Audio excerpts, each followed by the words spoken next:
Good morning, everybody, and welcome to our OD Talk in September. We've been doing our online OD Talks for almost a year and a half now, and really enjoying the world that it has opened up for us. And when I say the world, I literally mean the world, where we used to be reliant on people who were in the same province and same city as us to come and speak at our events. We are now able to talk to people anywhere in the world. And it's very, very exciting to have so many people in this talk today that is also from all over. So thank you for joining us. We're going to be talking about the boundaries of effectiveness today. And just as an introduction, there's a few people here that I haven't seen many times. So I just want to introduce Worldview Academy first, and then I will be handing over to Dr. Joseph George. And yeah, so Worldview Academy has been working in the OD space as a niche consultancy since the late 90s, really, in different forms. We've definitely changed a few times over the years, from at first concentrating very much on doing leadership development, moved into more team development, and then moved into the broader world of organization development. In 2011, we started the process of registering as a private higher education institution in South Africa, which we have completed in 2013, and we've just re-registered now recently. So we are both an academic institution and a niche consultancy, very, very passionate about organization development, leadership development, working with groups, working with helping organizations become more effective in a healthy way. Over the past year or two, we've been meeting a lot of interesting people from all over the world, as you can see here today. That has definitely broadened our boundaries and our way of thinking, and the ease of slotting into other OD communities of practice has definitely also broadened the way we think about OD. And I'm really, really excited to explore today some similar but some different thinking from different angles. So Joseph, I'm going to hand over to you. Joseph is the founding partner of Workplace Catalysts. He's an active member of the OD network in the US, and he also teaches OD at a postgrad level at the Tata Institute of Social Sciences. And Joseph, if you'd like to say one or two things more about Workplace Catalyst, you're welcome, but I'm going to hand over to you. Thank you so much for being here. Thanks a lot, Liesl. And I really owe it to the spontaneity and generosity from your part of the world that within maybe an hour or two of my participation in the event that you hosted Alain, you suggested that I come in and speak on the next event. And I'm thankful, therefore, also to Alain, because not many people may know, but he's trying to join in from a flu shot center in Israel, wherever his government has called him for a shot today. But otherwise, he got that invite only overnight. So it's truly a global world in that sense, and ideas seem to serve the practice. They may have a contextual flavor wherever we are, and we saw how Alain's thoughts shaped urgency and was very crisis ready from whatever he's learned through his decades in Israel, but seems very relevant to our pandemic-stricken world. And then I thought maybe I'll suggest a few themes to Liesl, and that's how today's theme came about. Workplace Catalyst is very much devoted to the behavioral sciences application, and sometimes I get really wholesome OD projects, but there's a lot of work we do with individual coaching, team interventions, top team interventions. One's kicking off just tomorrow with a technology company and their top engineering talent, top team in India. And then, of course, there are things to do with pure play leadership development itself. That's the nature of work we do. And you'll get a flavor with one of my clients today. Bhupesh is with us. His team member Apurv is also here with us. You'll hear from them soon. But otherwise, I'd also like to say that the thought for today's theme, among the three themes, Liesel voted for this one, but the earliest thinking on that was actually shaped by a couple who is actually present here today. And that's Dr. Vijay Padaki, who may have been one of the first people to ever work with someone from the Tavistock tradition in India. OD goes back that many decades at a textile mill in Calico. That's the name of the brand in Ahmedabad. And Dr. Vijay Padaki was very much part of the earliest traditions of OD in India. So also his wife, Rupande, Dr. Rupande is also here with us. I guess they switched off the camera. They are in their advanced 80s, if I'm not mistaken, but extremely intellectually agile. And they jumped at the occasion to come on this call. It's also because it brings them memories of work that they've done in South Africa. They've worked with ActionAid, is what Dr. Vijay called and told me yesterday. But that's about Workplace Catalysts. So without further ado, I really feel like I should be giving more time to the practitioners to talk. And therefore, I'll just come in on the broadest themes that I thought we can hold up for this session today. I'd like to take the session in a manner that we can involve the participants here today. And hopefully by the time I get talking, we'll have more participants come in as well. So to begin with, I'd like to say that for many decades, we've been thinking that organization development is about effectiveness of an organization. And we've always looked at the unit as being the client organization, which has a top management sponsor. And you have all of the interventions designed for either the individual worker, teams, or groups that work there.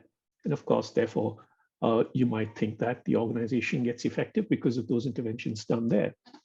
And that's how, for quite a few decades, we would think about it.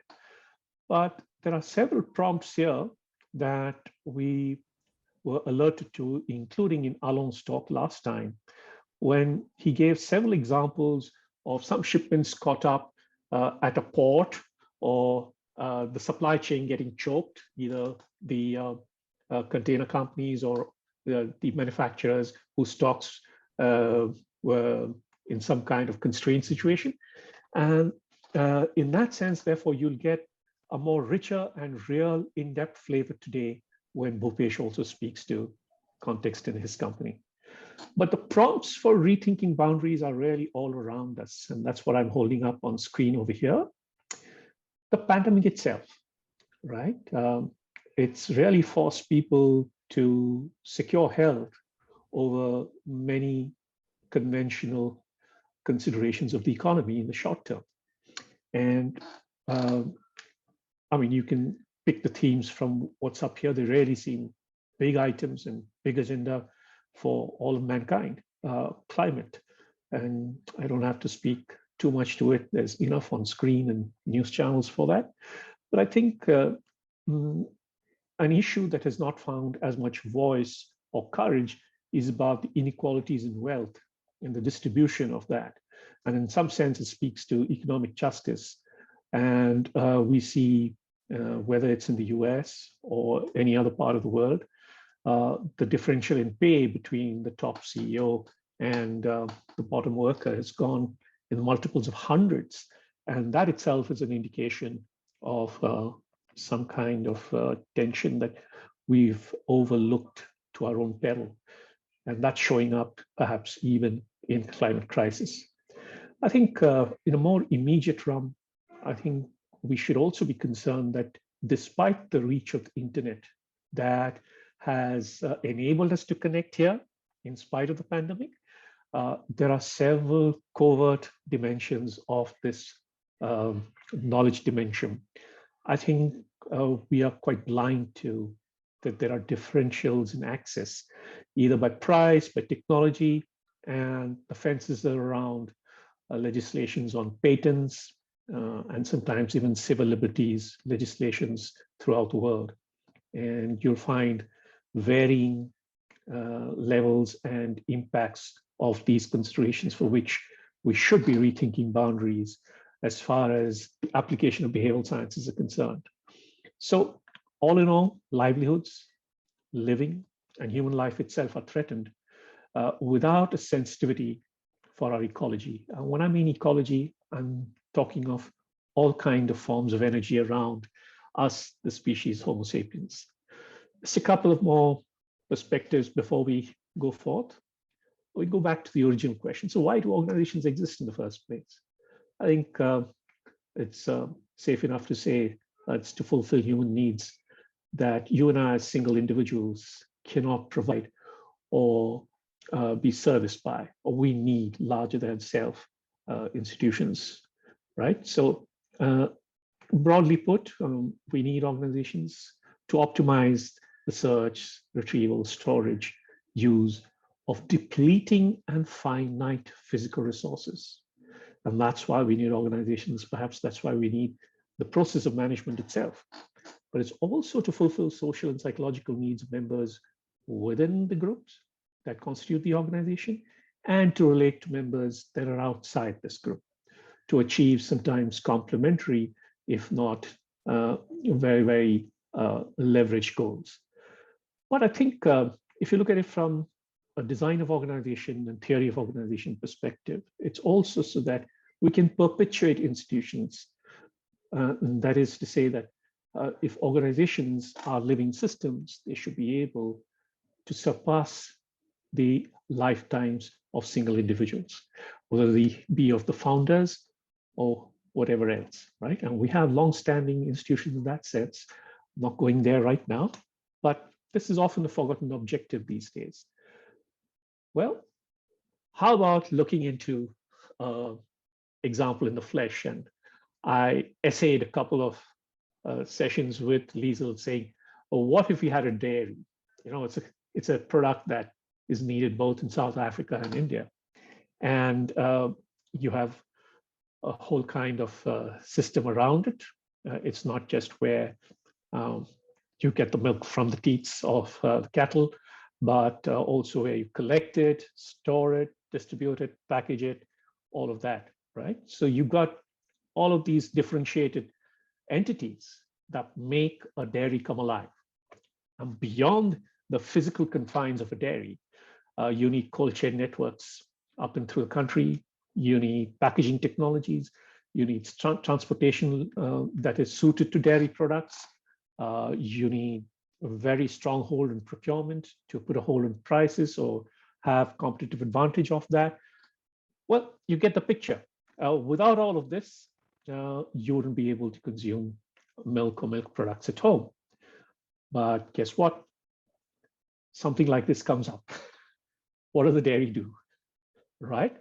And you can get a sense for, you know, a reference for your own organization as you think of, oh, the same virus has affected my own institution, right? So imagine if you were in this dairy, you'll have to work through your own organizations to extend your message up and through the supply chain, as also engage with various stakeholders to see if certain legislative measures could help you adapt to the environment. And there are these emergency clauses that are brought in so that we can control health rather than the economy. And that's what makes perhaps the need for looking at boundaries of effectiveness even more prescient in our times. Even so, I was thinking that I should share with you at least one more example.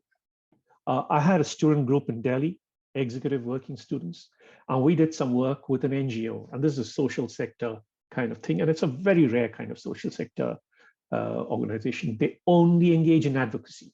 They don't believe in going with a begging bowl to say that, you know, we're going to set up a building for orphans or for destitute who are physically challenged and so on and so forth. And their identity has been staked on the fact that they will advocate for the rights of the disabled. And what they do is to actually have a network of such organizations in every government territory in India. And it's a hub and spoke organization. And their founder, the late Javed Abidi, was very happy to know that people from the Tata Institute of Social Science would be interested in studying the system. And so I engaged our students in doing a live diagnosis. And the reason I bring this to you is this, that even when I looked at this kind of organization, you had the National Center for the Promotion of Employment for the Physically Challenged and the people with disabilities. And they had a hub and spoke organization, a networked organization, where from every state of India, they would sensitize themselves as advocacy organizations to bring up the needs, the special needs from their own geography, pull it up at the center, where then they would discuss that as a nation, what's the kind of policy shift that should happen to secure the rights and facilities for people with disabilities. And they would do that for physical disabilities, mental disabilities, all of this. Well, the reason I thought I'd bring this up is that they thought of the ecosystem far better than us, the more privileged, the so-called normal population. And in that sense, therefore, I was picking up the sense for looking beyond your organization's boundary and looking at really the whole of the region that you want to impact. And these people were effective at a national scale. They were responsible for bringing in the first legislation for the physically handicapped and so on and so forth. Unfortunately, Javed died within a few months of this study, and we couldn't continue looking at what we could do for this organization. But nonetheless, what I'm trying to bring to you now is this, that if you look at organization effectiveness and this perspective that Dr. Padaki first shared with me years ago, was that when you look at within the organization, we can look at individual competencies, interpersonal competencies, small group and large group competencies. And to this extent, there's a lot of work that's been honed across the decades. And in that sense, the methods around this are fairly well documented, even if you look at meta-evaluation of these studies. But when we look at extending effectiveness in the larger ecosystem, whether it was to do with the advocacy NGO I spoke to you about, or for that matter, the pandemic-stricken larger ecosystem that we're talking about, we don't seem to have sufficient knowledge of what are the best methods and what are sustainable ways in which to engage beyond the boundary of your own organization. And that's why I thought it'd be useful to pick up any emergent knowledge in this respect in our times. And we can get a glimpse from what Bhupesh will share in a bit. But before that, let me also put to you this, that there have been some traditional approaches to effectiveness. You can look at it from an external point of view. And in that sense, the focus is on an organization's ability to secure, manage, and control resources, scarce resources. So someone from the outside, whether it's your shareholder, the government, or wherever the environmentalists are working, they're looking at how are you doing that? And you might have measures on that. If you look at it from an internal systems point of view, you're looking at how you can innovate and function quickly and responsively, so that even if you look at it from an agility perspective, how over a long period of time, you're responsive to your environment. But there's another way of looking at it, a very technical approach. Like we want to be the best in class or have industry-leading standards of efficiency for something that differentiates you from the competition. And it could be the number of defects or the number of failed deliveries in a courier organization or something like that. And in that sense, an organization may be going through phases in its growth where a particular view to effectiveness may hold. But I think when you look beyond your boundaries, you might want to relate one view with another, and they seem to be operating together. And therefore, It's like, the person who juggles, you got to keep everything in motion in that sense. And that's a little proposition that I'm holding up for you. And before that, let me just check how we're doing in time. Just about a few minutes beyond what I thought I could take. Perhaps it's time for the first breakout. And my request is, in the kind of audience that we have, we break in pairs and just open up to each other. And we'll hear from each pair when we come back on responses to two kinds of questions. What organizations are most connected to your own and how? Even if you were a consultant, perhaps you can take a view on behalf of a client organization and say, I think my client organization is connected to these kind of organizations, if you feel that's a better example to give. And the second one is, how do you describe the interdependence of your organizations with those upstream or downstream from where you see it? Just as a start point, and then we come to more detail as we go along. Would that be okay, Liesl? Am I making sense for now? And then we start conversations in the larger group when we come back. Welcome back. And I thought it'd be a good moment now for hearing participants as to what's coming up. I saw Christo tweeting away on another screen, but nonetheless, would like to start. Just give us a sense of what was discussed. We weren't in your rooms. Oh, well, that'll be us. Yes. We are sucker for going first. Well, yeah, we kind of, we weren't entirely sure with the first question in terms of when we talk about what organizations are connected, whether these were, types of organizations or whether they were specific organizations. But we spoke it from two different perspectives. I'm a consultant, and Richard's with the Academy, which has a consultancy and an academic component, so two very different organizations. And Edith was also on the call, and she's also from Worldview Academy. So we figured in terms of organizations that are connected with, if we look at both of these different organizations and try and generalize it to some extent, they will, from upstream, downstream, there's clients, obviously, and there's suppliers, and there's other stakeholders, like accreditation agencies, et cetera, et cetera. And then we spoke a little bit about the upstream and downstream side of it and what these relationships, are. And we came up with a word that we think covers this, both upstream and downstream. And this is a reliance of sorts. Right. And that some of these organizations, be they clients, suppliers, or other stakeholders, one relies on at all times, and some of them one relies on a project basis. There seems to be a kind of a time-related or project-related distinction, and therefore perhaps significance in time.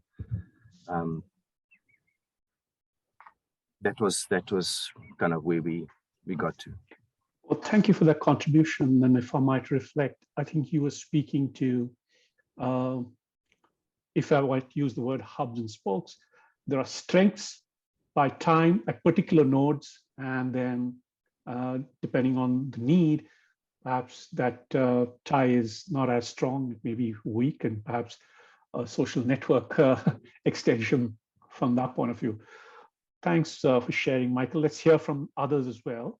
So who would like to go next? Shall I go Michael. next, Joseph? Michael, then we come to you, Steve. Done. Okay, Kubishan and I really came across a common focus area, both involved in education to some degree, and how the supply chain, the value chain, the interrelatedness of trying to improve education in this country, South Africa, is so related to very big sort of ownership area. So the Department of Education, and then you've got local government, and you've got politicians, and you've got local communities, and you've got the poor communities that you're dealing in, and then we've got business public business partnerships that you're trying to get going to support various education initiatives. And when you start to look at the interrelatedness and the needs, a couple of words that came up for us was this whole issue of what is the agenda?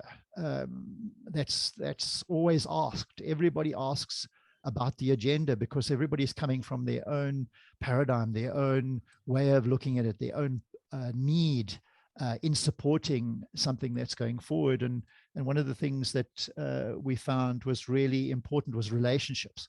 If you're looking across those nodes or those connectivities that you require in those relationships, the actual relationship and how you deal with that is so important. And the other thing that was very important for us was, how do you relate purpose and sustainability together? Because often the purpose of one partner in the supply chain or in this project or in this process that you have differs very differently from another. So you've got education control from Department of Education. You've got teachers' egos and measurements in terms of efficiencies that they're measured on rather than effectiveness of the total system. So there's a lot indicated around how do you get the purpose of this entire interaction in the broader economic, socioeconomics field to work together. And that really comes down to, what do we really believe about our sustainability and how long is that piece of string? Because if you talk about education, we're talking about decades and the effect of an entire country over 30 years versus a organization that wants to support education, really looking at a year's budget or even a quarter's budget. So the complexities are vast. Thank you. I think that seemed to be a very rich conversation, very pregnant and potent in generativity. I think you should hold on to that space a little more to check how knowledge from OD can serve beyond what we've examined previously. But let's check further. Steve, please come on. Carol and I were discussing more particularly her organization, a distributor of engineering products that includes scanners and drones. And within that, the whole architecture of the organization itself being geographically distributed across multiple countries with separate legal holdings, with complex shareholding patterns. So that's the organization that Carol represents as in the capacity of HR. But as a distributor, then upstream and downstream, upstream are a whole list of manufacturers and suppliers that they support, and downstream the resellers. And one was just caught with looking at the whole complexity that ensured of complexity of managing the internal processes, as you called, secure, manage, control, as also the outer world. And we were just going down the road of complexity before time intervened. Carol, you want to add something? Thank you. Thanks, Steve, for representing me. Nothing to add. I think he's covered it very well. Oh, you liked his landing at the end, right? Okay, that's a different kind of drone. Steve is capable of that.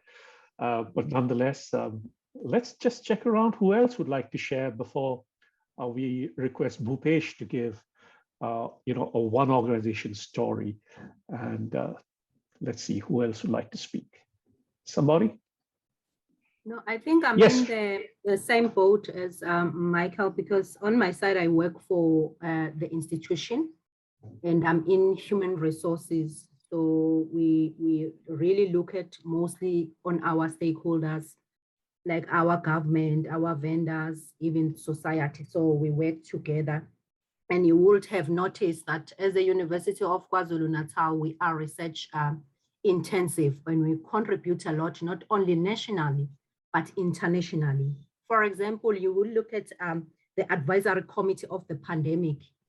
the person who was chairing that advisory committee, it's one of our own, the Ministerial Advisory Committee, Professor Salim Abdul Karim, and he's always on the news. You will look at Prof. Moshabela, who is always on the news, whether you listen to SA or you listen to any broadcast, but they are always there. So there is a lot of like connected when you look at us with our community, with our government. Even right now, we are looking at the unemployment. What are we really educating our student for if we cannot contribute, if they cannot contribute to the economy? So there are a lot of stakeholders that are involved in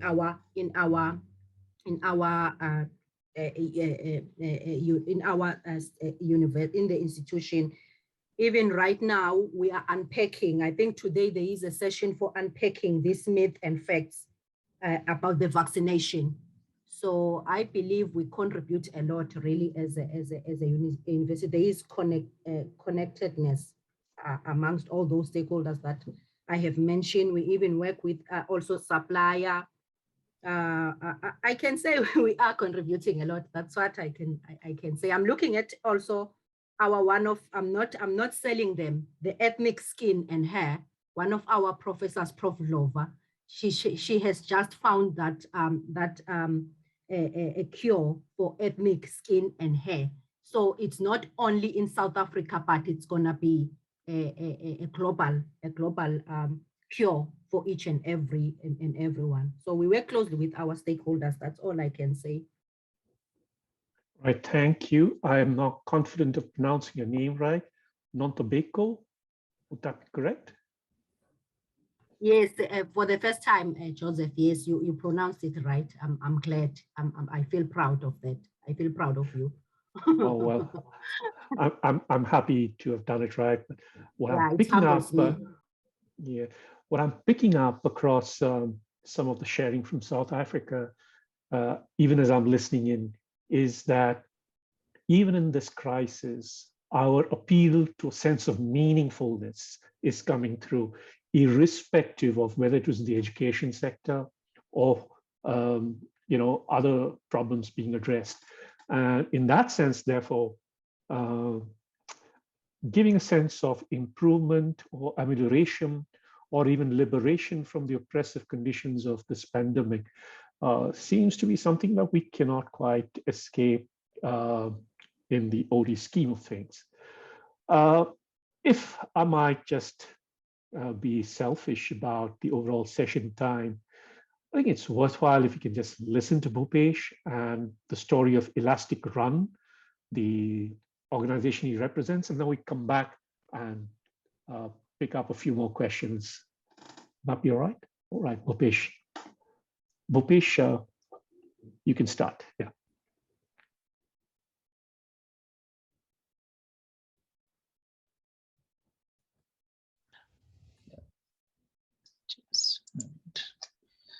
Can you see my screen? Yeah, you need to blow your PPT up, please. Yeah, just a minute.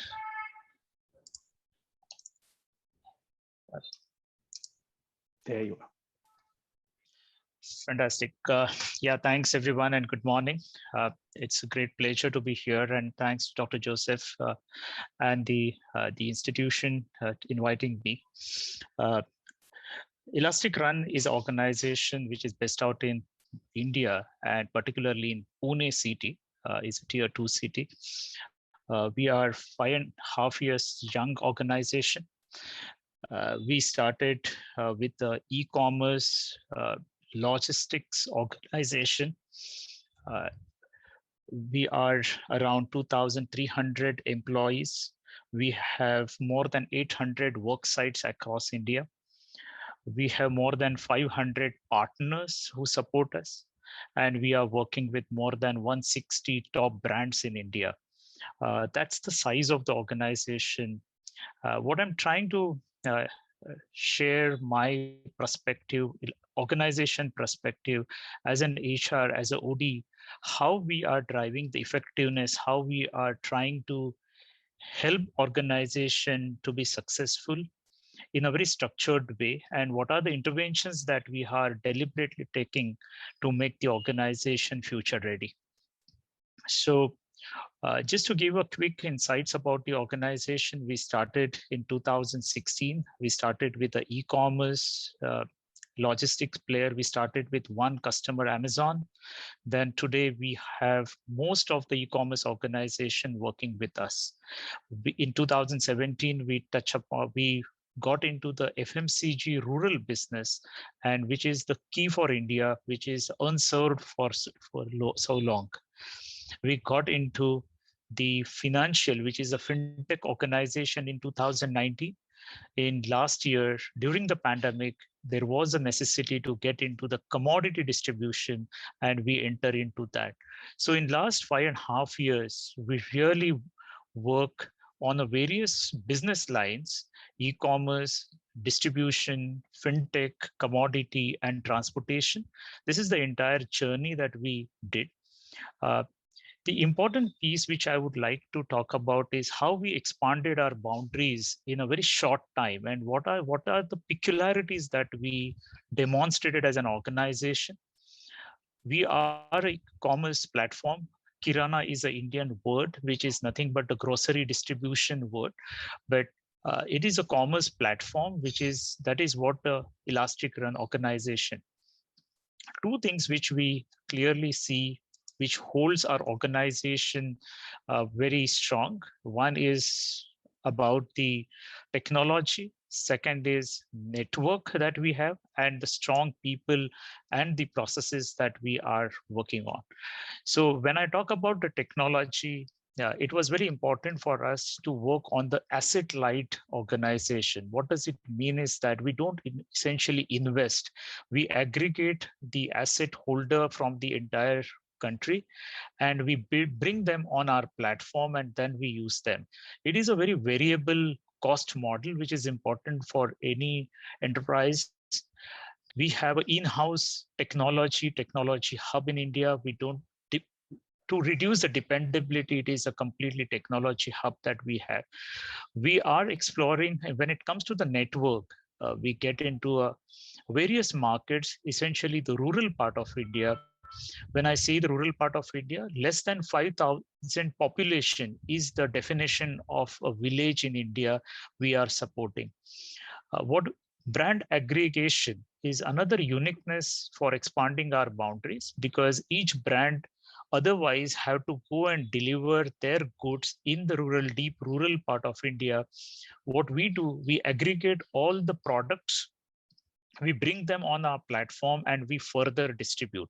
So we bring the efficiency for all the brands and also in the delivery. That's the important. While we do everything, we are sitting on the huge data when we do transactions every day. So we are using the data analytics as an important key component to reach to the customer ahead of time, help the brands to create the right product mix for the customer. So these are the important elements that we drive when it comes to ElasticRun. The last and important pillar is our people and our partners, which I will talk. So technology, network, and people and partners are the key components when we expand our business, when we do our business, which are the critical pillars for the organization, right? So what are the organization drivers? Everybody will be curious. In 5 years, 1 billion size GMV organization, we are heading towards a 10x growth of the organization. We are talking about the 10 billion GMV books that we will be closing. What are the things that we are helping us, right? One is about the design, then second is about the culture, and third is about the systems. These are the three components as an organization we are looking at. And what are those peculiarities I would like to share with this audience?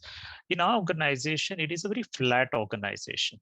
Reason being, it helps all the employees are allowed, or they are very comfortable working with their leaders. Here, the founders and the business leaders and their skip level or a 2 level below also, they work very closely with them. That allows for the innovation, fast decision-making process, bringing quick change in the system. That is the key component of the design as org design. We have a single threaded leadership as a unique component in the organization, because when it is a building, we are building the entire organization at this moment. At all the leaders, all the projects or the programs are headed by one leader. He is empowered to take the decisions end to end in the entire context when we are innovating, when we are expanding. So that's the org design piece. When it comes to the culture, we have 14 leadership principles that we have created, what works for us, and that is the employee pro. All of them are. It is organization pro. It is helping in all our decision making process. It is also creating a right culture in the organization. And that's the reason the leadership principles is the backbone for our entire organization, holding all of us together. Working backward is another concept or peculiarity that we work with. To give an example, when there is a customer need, how we work backward ahead of time and create those structures or constructs for the customer, which could be sustainable, and we can support the customer issues or concerns ahead of time. Right, the customer centricity and the integration of all the functions is the another important piece when it comes to the systems. So these are the few aspects when it comes to the organization drivers for our success in last 5.5 years, and where we are targeting for the 10x growth for the organization. The second piece is very important, as which is uniqueness and maybe interesting for all of us to know, is about how we manage the partnership. The entire organization, if you look at 2,500, 300 employees are there, and other side we have more than 15,000 outsource employees, more than 500 partners they are working, and we are working with more than 160 brands. Why the entire structure or a construct of the organization is like that? It is because to manage the cost, manage the flexibility, manage the scale and the quality that we would like to drive. This is the entire org structure. As an HR, as an OD practitioner, it is for us to bring those effective mechanisms are more important to drive that. So attraction, engaging, or scaling the business partner is our ownership that we feel, and each and every employee in the organization work towards it. And that's our DNA to drive that. We understood that our partners and our colleagues need to be successful in this entire journey. So entire interventions or any decisions or any designs that we are building are towards making our partners and colleagues successful. Holding or having and creating trust in those relationships are very important. Respect and results is very important. We always say in our organization, when you are going behind the result, you always remember the respect piece is equally important to balance it out. You should keep, to give another example, trusting relationship or commitment for a customers also. When we say in a boardroom, there should be one chair or two chairs should always remain empty. One is for a customer, one is for an employee while you are taking a decision. That kind of a construct or a mental model that we operate in the organization, which help us to building and managing partnership for driving this big change and transformation in the organization. And this is what the culture or the construct value proposition as a OD practitioner or as an HR we drive, working closely with the founders and the leadership, and also to the groups and also at an individual level. So these are the few things which I thought to share more from an organization standpoint. This is a small video. Dr. Joseph, if we have a time, I can definitely share or how it works. And happy to take the questions as well.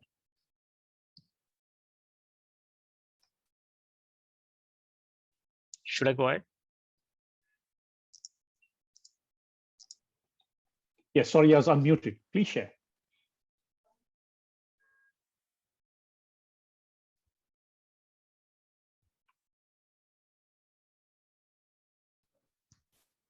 We're not getting the sound of the video. Yeah, you have to check your audio setting. Go to the mic button and check if you can make it the same as the system.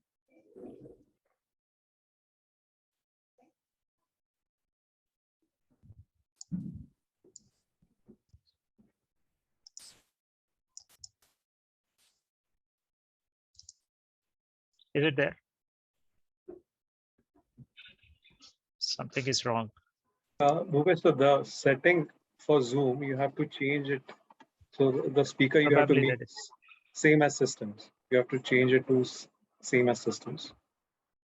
It's on It's your Zoom screen. At the bottom of your Zoom screen, there's a little icon of a microphone. That if you click on the arrow that goes up, just set it as same as system.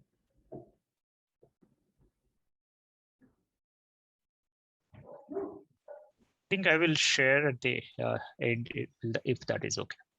Also, Finding clicking on difficult. share computer sound is helpful. Yeah. Thanks, Beatrice.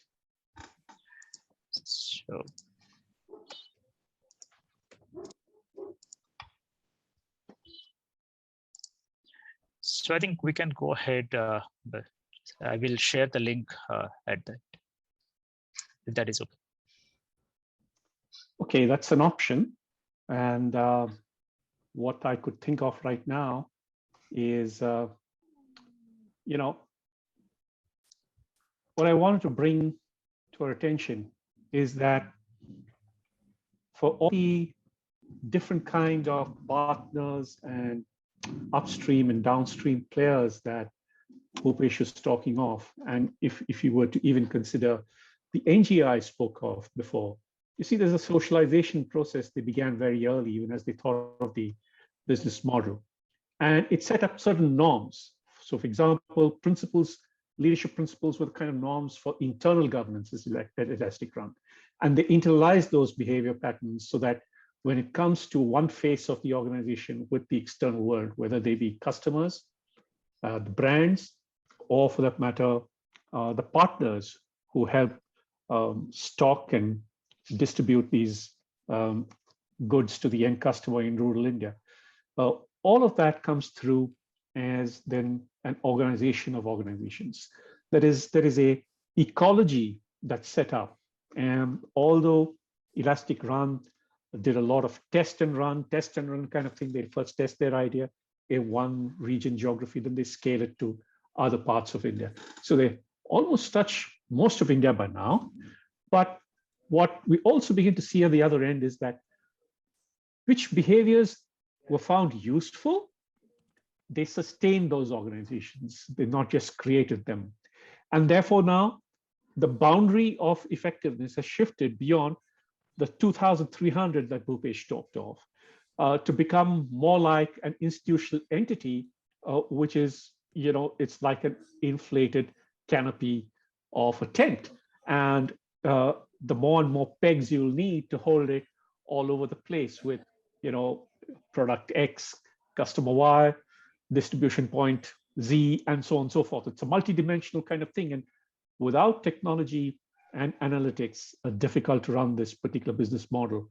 But nonetheless, we have seen that ElasticRun has been able to serve a very constrained situation in India in the pandemic, and they've been of great value to reach people where actually physical constraints did exist. And that speaks for their recent growth.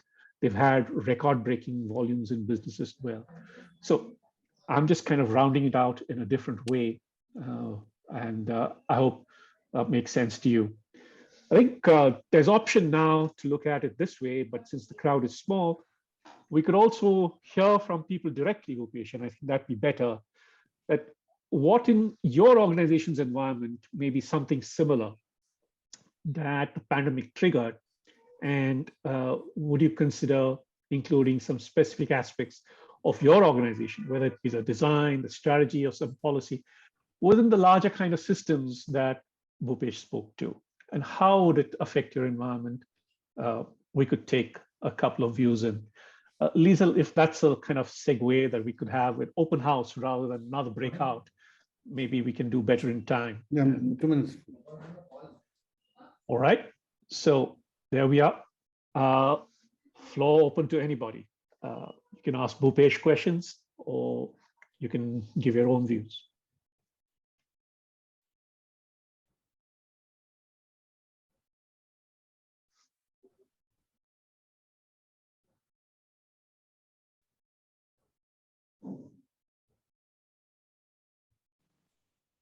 I'd like to come in here. Yes, And in my previous conversation with Apurv, I hope I'm pronouncing your name correctly. And also now just reflecting on what's just come through. I have an independent consulting perspective to provide. So I'm one individual on my own, partnering with a number of associates, and I associate with and partner with established consulting entities, service providers, etc. And just a comment I want to throw in and see if it's been anybody else's experience or has been anyone else's experience.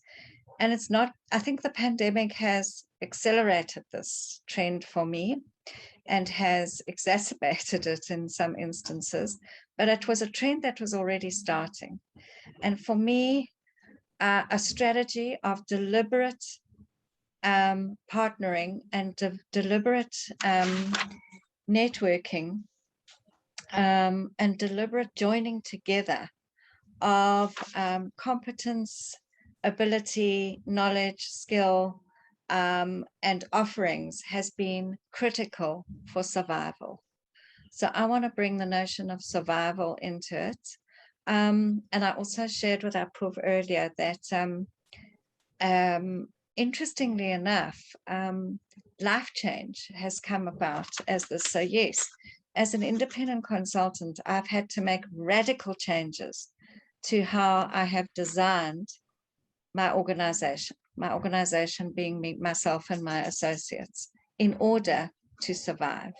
And that design change has predominantly been in the area of intelligently partnering and deliberately partnering with others in order to survive. And it takes me back to a comment that was made to me quite a few years ago by a husband and wife team who ran their own consultancy, who said to me, "We don't partner with anybody because we don't allow anyone to make money off the back of us." And at the time I thought, oh, that's quite a good business view. And now I think, I wonder where they are with that sort of perspective on life. I wonder how successful they are now. So I'm just interested in this thing about survival. Thanks. Yeah, Beatrice, definitely survival becomes so paramount in crisis that choices might seem risky and very, very low on optimism when especially the pandemic kind of adversity comes around. And for you to have surpassed those crises with intelligent, deliberate partnering, it's definitely a good story to hear. And perhaps we should hear from others if there is some parallel in that sense. And my submission here would be that I was speaking more from a large organization or mid to large organization kind of classical OD sense, but the principle that you spoke to might apply even to an ElasticRun or any other kind of organization. If we were recalling what Alain had to say, I think he spoke a lot to survival. If you were here on the previous call, I'm just trying to contrast the two sessions, coming from two different contexts. Sorry, I've spoken more than I should have. Anybody else? If I may add, a subject that I've been very interested in for many, many years is having come out of a corporate career and now in an individual situation very similar to Beatrice. The concept of collaboration and strategic partnering has been a subject of mine and thought processes. And what I'm hearing going through is that with the pandemic, the survival means that even in bigger organizations, as I observe them, even in government organizations, the concept of truly thinking around moving to balance efficiency management and efficiency mindsets to effective mindsets. And effectiveness really being the ability to get better and better, to be sustainable, to grow, to leverage the opportunities you have, versus a quarter scorecard or a half-year scorecard or a public scorecard. And the whole issue of driving the concept of how to partner and strategically partner has really come to the fore. And I think it's very important to understand that's happening in big business as well, and to marry these two things. Because a lot of what we see, you put up a scorecard earlier, Joseph, that indicated, and if I looked at that scorecard, a lot of them was reduce this and manage this productivity and reduce X, Y, and Z, which could be really mindset driven in an organization around efficiencies. And we need to get organizations to really start around the balance of efficiencies that are really critical, but effectiveness in terms of the longer term and that critical relationship. So that's my observation there. Thank you. Very pertinent and timely, because what I was thinking in between Beatrice's mention and your sharing was that while survival becomes almost, what can I say, a life threatening kind of response, OD has often been speaking to renewal. And how can you renew without surviving is obviously a very, very stark choice. But in what Michael just mentioned, he's saying that even as we want to survive, we might have to renew. And there's the dimension of effectiveness. And if you remember his previous mention about working to a larger purpose that surpasses known constraints that were governed by the mindsets that bring up the kind of scorecard metrics that he saw, reduce this, reduce that. So thank you for that share, Michael. Very timely and presentful. Let's hear from others. I see Kubishini has her hand up. Yes. Thank you, Liesl. Thank you, Doug. Working in the public sector and, working in the space where I work with public-private organizations, my personal experience has been rather, as you've said, rather than go, for efficiencies, in building systems for effectiveness, the most important factor would be the relationship building. And in order to build relationships, one has to come from a trust perspective. So we say sometimes, you've got to build a relationship in order to earn the trust. But the converse is also true. You've got to trust that if you go in authentically, and if you go in with a perspective of, this is not just, with selfish intent, I'm going to do the best that I can do for this community, for this cohort of learners. So you build that trust coefficient into your approach. You will get others to buy in terms of what you are offering. The pandemic has shown us that the personal must enter the professional space. The traditional thought leaders divided the professional from the personal, but again, look for something of commonality and look for a lever that you can hang your conversations on so that you build the understanding, particularly for us in South Africa, where we have this deep entrenched history of mistrust. Thank you. Lovely, lovely. I think you speak from a context that across the Arabian Sea we're not as familiar with, but new sensibilities that are coming across. And Steve, I think you're edging to go. Any kind of reciprocation on that and how you've seen that on our parts of the world? I think that with the pandemic, Joseph, on one hand, on the spectrum, you have survival and adaptability to that. And on the other is gross opportunism to exploit. And I quite like the point that Kubishini talks about is in terms of where would you lean into ensuring that in driving efficiencies and one doesn't stamp out, dilute relationships and trust in the long term, because that's what's really getting discounted in the multiple models that we are moving to. And it's very early days yet as to what's getting sacrificed and what is going to be its long-term impact and implications. Yeah. Thank you, Steve.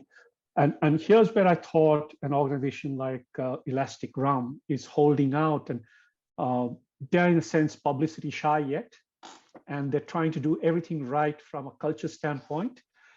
That's what, you can see a very consumed Bhupesh trying to spare time to just share what they're doing. And I can see that he's really squeezed in time for our session today. Bhupesh, what are you picking up, and what else would you like to complement with what you've already mentioned?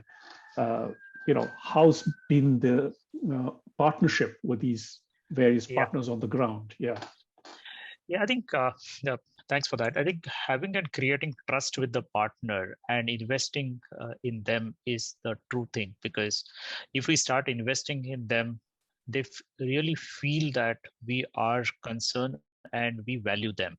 If we bring that perspective to them, they are also ready to go beyond their comfort zone, and they also want to unfold a lot of things.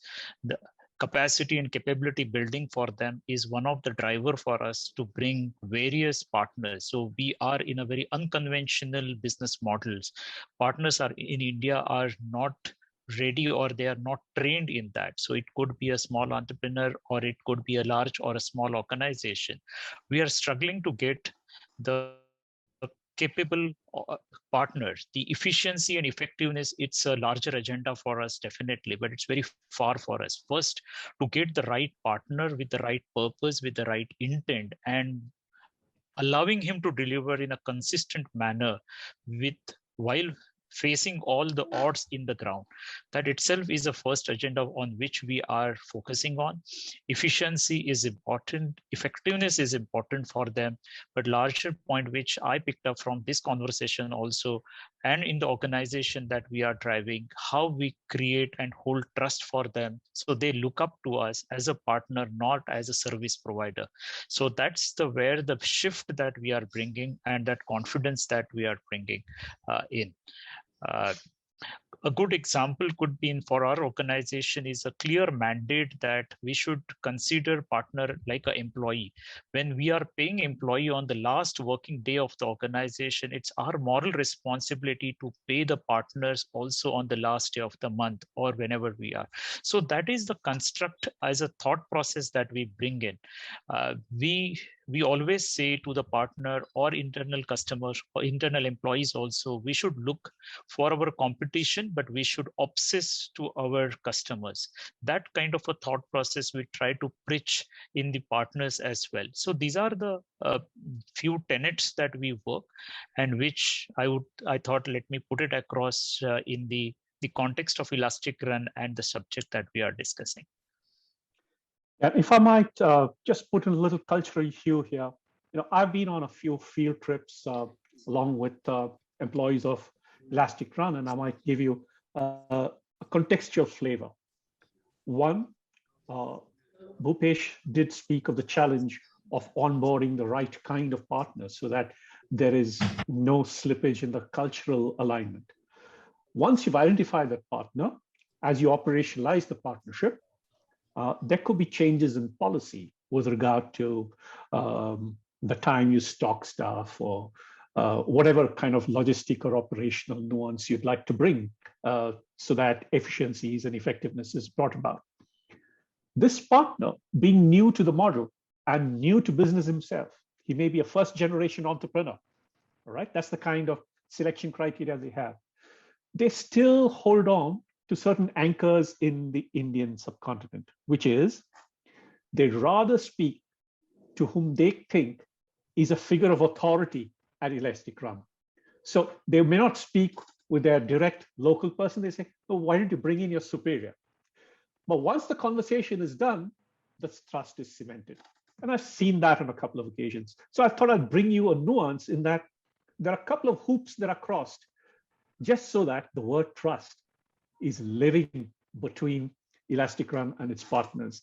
I hope that was useful from an OD point of view, because there's a cultural thing about who takes the decision is still important in the deep rural villages of India. And that's something that they're still getting exposed to in terms of what ElasticRun might otherwise think of as a flat organization. So that's where we are. Any other comments, opinions from anyone?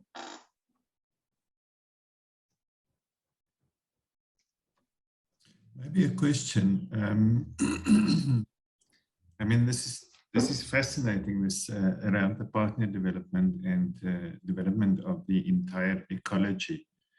And Joseph, perhaps my question is for you.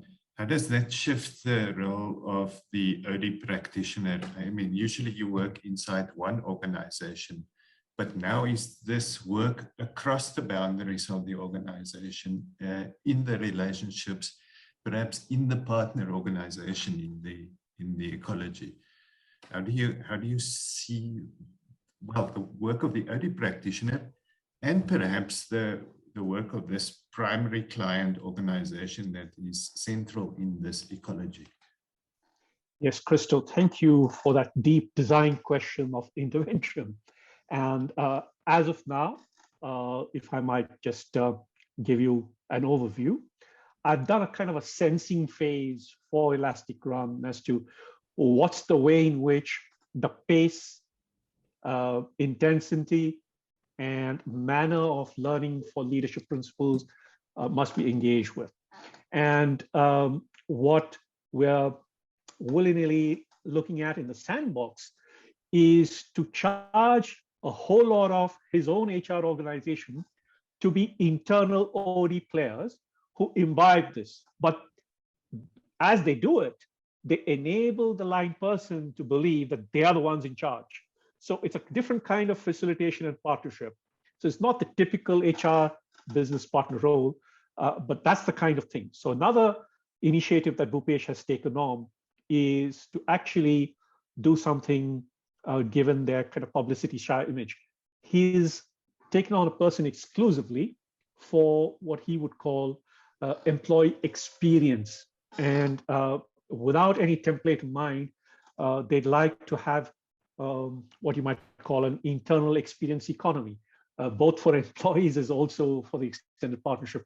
And that's what you might call work in the lab as of now, but we're taking that on in more of a action learning perspective. Bhupesh, you'd like to say a little more from your perspective as to what can serve Christo's curiosity there? Okay, great. I think the experience is something which is very important for a partner like an employee. That is the first statement which I mentioned. That solves a lot of problem. When we, as I mentioned in my previous example also, we take a decision in the boardroom where we think that the partner or my employee or my customer is in present, and then we take any important decision, whether the person, that is one piece. From an experience standpoint, just to give a very simple example, we recently conducted or rather we are conducting the appreciation month as one of the tool. From a distance, it's look like a very fun activity, but it's more about the psychological need, right from the employee, the manager, the partner, their employees is important. And in the growth, we usually miss on that. So we picked up that as an important need, and we ensure that they also get appreciated, dues, whatever are there in the entire ecosystem. So these are the few interventions, designs that we create, which are very uncommon, but they experience and which are distinct from any other industry in India at least. That is the whole the thought process that we have. Before I kind of look at the clock and hand it back to Lisa, I might say this, that the seed idea comes from somebody who's actually grown up in the heartlands of India. But he was formally educated because of his scholarship and went through what might be, what can I say, world-class educational standard and even early world-class employeeship with some of the world's major brands. But his conviction lay in that the place he comes from is unserved. And what can he do with all that he could learn to serve back? And that's the purpose piece, if I might address Michael with. There's so much more that can be said, but I thought I'll just bring that to, and he's picked on people who can complement that kind of mindset. And I think so far it's been a great run. And with that, in interest of time, I'll just hand it back to Liesl. Damn, I wish the time wasn't what the time was now. Yeah, I think I was reminded now in the conversation, and especially the way it went at the end, is how incredibly important the OD way of thinking is, and that it can, for me, it's almost more a mindset and a way of being than a profession.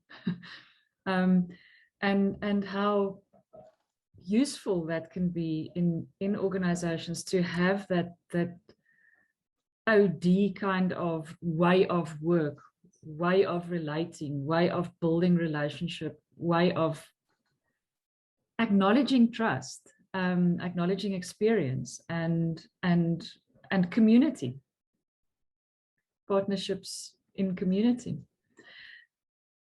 Yeah, and with that, we're going to have to end because we've run out of time. So I just want to thank Bhupesh for joining us. Thank you for trusting Joseph, who trusted me to come and share in our community. Thank you to everybody who is new to our OD Talks. If you've signed up, if you'd like, let us know and we can add you to the newsletters. We host one of these once a month. And thank you so much, Joseph.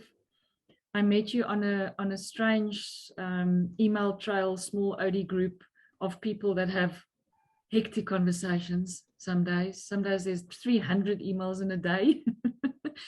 To personally meeting you on our platform, and it was an absolute honor and pleasure to have you present for us today and to host us today. And I love the way you held this space. So thank you so much. And I can see Christo going, yep. So thank you so much. And to everybody, we're gonna end off now. But Joseph, do you have a few minutes to hang around if anybody wanted to stick around for, if we were in the real world, we would have moved out to the area where there's coffee and snacks and we can network and chat a little bit. So I'm going to stop the recording and say thank you to everybody that has to run. Good luck for your day. Thank you. Bye-bye. Take care. Many thanks, everybody. I enjoyed this myself. Thank you. Same here. Bye-bye.